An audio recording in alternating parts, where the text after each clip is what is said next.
ये खालिस्तानी जो है ना, ये है कुत्ते की पूंछ। 12 साल नली के अंदर रखो, टेढ़ी की टेढ़ी निकलती है, लेकिन इस पूंछ को सीधा करना आता है।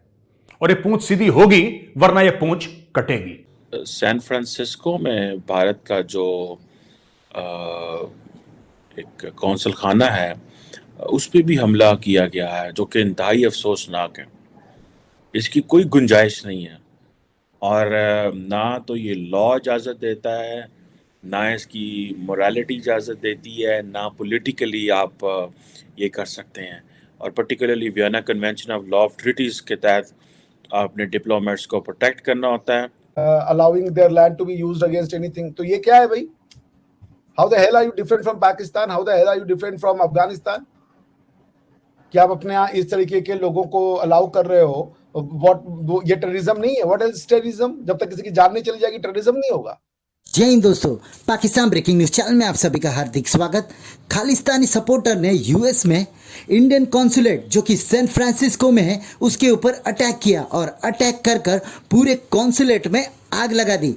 वहीं पर भारत ने इसके ऊपर विरोध जताते हुए कहा कि ऐसा किसी को भी इंडियन कॉन्सुलेट के ऊपर करने की इजाज़त नहीं है और जो भी कुछ ये सैन फ्रांसिस्को में हुआ ये बहुत ही दुखद घटना है और भारत इसके ऊपर करारा जवाब देगा।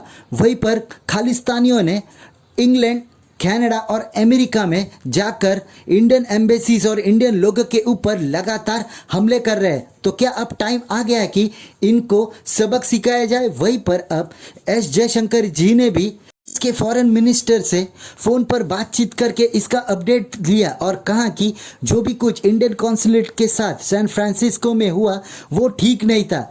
ये यूएस की जिम्मेदारी है, अगर कोई भी इंडियन कॉन्सुलेट के ऊपर या किसी कॉन्सुलेट के ऊपर हमला करता है उसको प्रोटेक्ट करे। पर अमेरिका ने ना इसके ऊपर ध्यान दिया, ना इसके प्रोटेक्शन को लेकर कोई इंतज़ाम किया, बल्कि उन्होंने हमले की निंदा कर कर केस को रफा दफा करने की कोशिश की। वियना कन्वेंशन के हिसाब से जो भी कॉन्सुलेट किसी भी देश का दूसरे देश में होता है उस देश की जिम्मेदारी होती है उसकी सिक्योरिटी की, पर ऐसे देखने को नहीं मिल रहा है। जबकि भारत दिन ब दिन ग्रो कर रहा है और उसके ऊपर हमले भी दिन ब दिन बढ़ते जा रहे। तो क्या वेस्टर्न कंट्रीज़ को भारत का बढ़ना अच्छा नहीं लग रहा है और इसलिए वो जितने भी ऐसे ग्रुप्स हैं उनको भारतीय लोगों और कॉन्सुलेट के ऊपर अटैक करने की फ्री वे दे देते हैं? ऐसे ही वीडियो को अंतिम तक देखते रहिए, लाइक कीजिए, शेयर कीजिए और सब्सक्राइब कीजिए हमारे चैनल को और बेल आइकन दबाना बिल्कुल भी ना भूलें और आपकी जो भी राय हो उसे कमेंट बॉक्स में जरूर दें। धन्यवाद। इन लोगों ने क्या करा आपको पता है? सैन फ्रांसिस्को में जो भारत का कॉन्सुलेट है, इन्होंने कॉन्सुलेट में आग लगाई, इन्होंने कॉन्सुलेट पे हमला करा। अब मैं एक बात समझाना चाहता हूं। देखिए, ये वही बीमारी है दोस्तों जो फ्रांस में हो रही है इस वक्त। ये वही बीमारी है।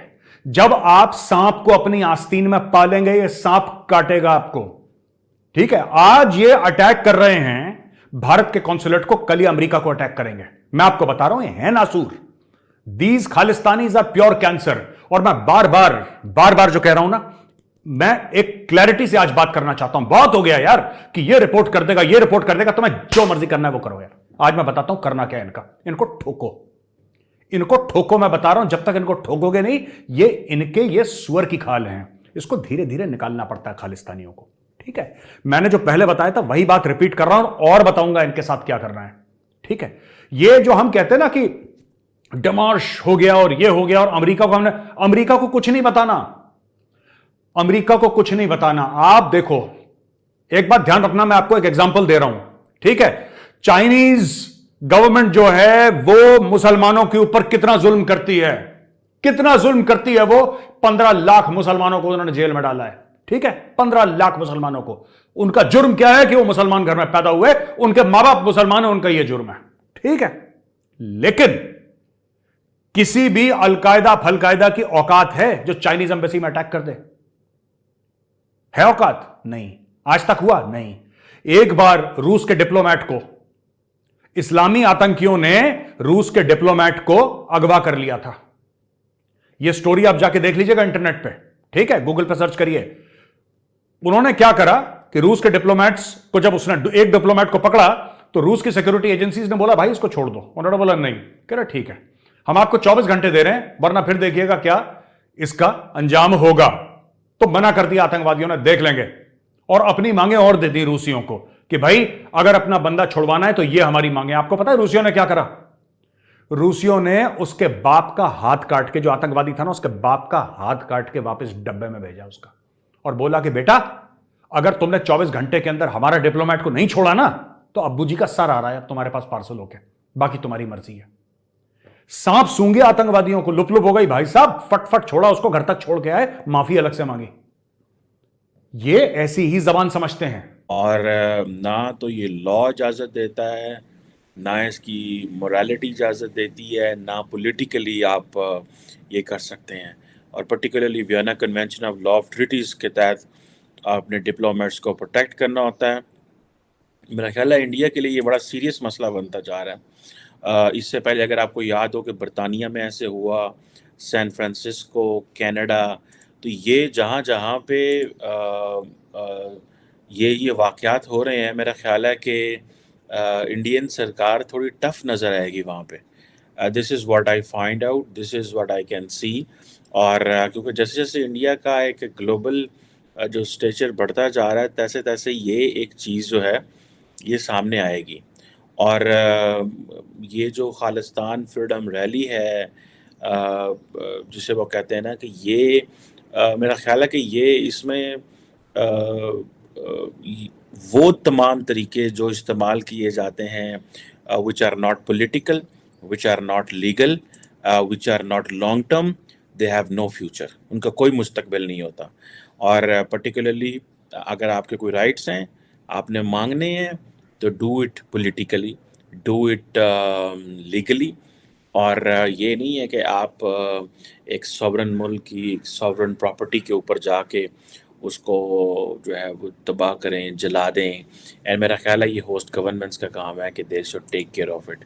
मैं आपको बता रहा हूं, मैं भारतीय गवर्नमेंट जो है, फॉरेन मिनिस्ट्री में आपसे यही बोल रहा हूं कि आप इन प्लीज, भगवान करे, मैं हाथ जोड़ रहा हूं, इन सब चक्करों मत पड़िए कि इनको क्या कर दिया, इनको क्या कर दिया, और हमने अमेरिका को कंप्लेन कर दिया। कोई कंप्लेन करने की जरूरत नहीं है, ठोको इनको, इनको ठोको। मैं बता रहा हूं, सुअर की औलादे हैं, इनको मारो चप्पलों से, तब जाके इनको पता लगेगा।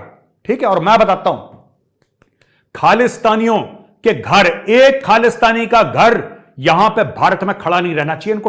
इनको चाहिए, मैं बता रहा हूं इनको क्या चाहिए। इनको मोहब्बत की बातें इनको समझ में नहीं आती खालिस्तानियों। इनको चाहिए योगी आदित्यनाथ, इनको चाहिए योगी आदित्यनाथ, ठीक है, जो मारे कम और दौड़ाए ज्यादा। इनको चाहिए महाराज जी, लखनऊ वाले, गोरखपुर वाले, इनको वो डोज चाहिए। मैं आपको बता रहा हूं, और वो फ्रांस वालों को भी वही डोज चाहिए। इस डोज के बिना इनको ना खुशी नहीं होती, खाना हजम नहीं होता। इनको प्यार से समझा, मत करो, इंसान के बच्चे बनो, सुअर मत बनो। ना ना, हम तो सुअर बनेंगे, हम तो सुअर, ये खालिस्तानियों का। मैं अब बताता हूं इनको, ठीक है? How the hell are you different from Pakistan? How the hell are you different from Afghanistan? क्या आप अपने यहाँ इस तरीके के लोगों को अलाउ कर रहे हो? व्हाट, ये टेररिज्म नहीं है? What is terrorism? जब तक किसी की जान नहीं चली जाएगी टेररिज्म नहीं होगा। दूसरे के, आपके ऊपर यूएन चार्टर नहीं लगेगा, आपके ऊपर इंटरनेशनल ऑब्लिगेशन नहीं लगेंगे, खाली दूसरी कंट्री के ऊपर हाथ आपको उंगली उठाने में मजा आ रहा है। ये तो पूरे वेस्ट का काम है। सारी दुनिया के जो ब्लैक मनी है वो पार्क कर दो स्विट्जरलैंड में, तो हम पाक साफ है। दुनिया को वो सिखाएंगे फाइनेंशियल जो प्योरिटी क्या होती है, फाइनेंशियल जो लीगैलिटी क्या होती है।